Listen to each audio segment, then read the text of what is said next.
का ख्याल हमको रखना चाहिए, क्योंकि हम जब साहित्य की चर्चा करते हैं, पुस्तकालय की जब चर्चा करते हैं, हम ये भी कहते हैं कि अगर लोकतंत्र की पहली पाठशाला अगर पूरे क्षेत्र में बकरी से इतर भी अगर लोकतंत्र की पहली पाठशाला है तो हमारा श्री विश्वबंधु पुस्तकालय है।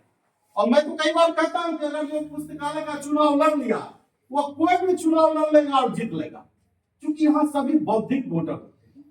लेकिन ये पहली बार मैं देख रहा हूं कि अधिसूचना जारी होने के बाद आम सभा हुई,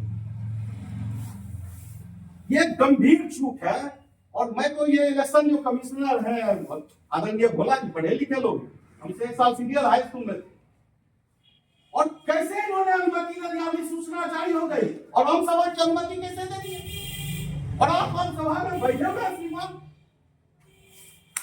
आम सभा में हो गई है अधिसूचना जारी होने के बाद, तो किस स्थिति में? चूंकि ये आचार संहिता का सरासर उल्लंघन है, चूंकि ये जो प्रतिवेदन है कहीं ना कहीं इस कमेटी के 2 वर्षों के कार्यकाल का ये दस्तावेज है। और अगर एक कमेटी का बखान करें, मैं तटस्थ होकर बात कर रहा हूं, कमेटी से हमारा कोई मतभेद नहीं है, कमेटी हमारे सभी मित्र हैं, सभी हमारे छोटे भाई हैं, लेकिन आने वाली पीढ़ी उस चूक पर अगर ये सवाल नहीं खड़ा करेगी तो कहीं ना कहीं उंगलियां हमारी और आप पर भी उठेगी। तो आप क्या कर रहे थे कि अधिसूचना जारी हो गई और पुस्तकालय के सभी पदाधिकारी आम सभा में अपने तथ्यों का बखान कर रहे थे। ये कौन सा आम सभा हो गया? ये कौन सा चुनाव हो रहा?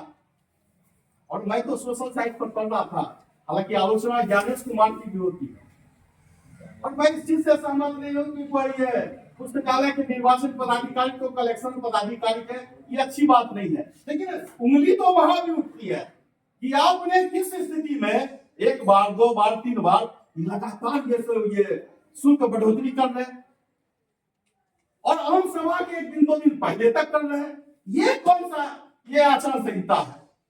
तो कहीं ना कहीं हमको लगता है कि ये आदर्श आचार संहिता का सरासर उल्लंघन है। और ऐसे में किस प्रकार से हम फ्री एंड फेयर इलेक्शन की यहाँ चर्चा कर सकते हैं? हम अगर कहीं जाते हैं तो गर्व से कहते हैं कि श्री विश्वबंधु पुस्तकालय हमारे गांव में, वो दीवार फिल्म में है ना, वो शशि कपूर कुछ और कहते हैं, अमिताभ कहता मेरे पास माँ है, बकरी के लोग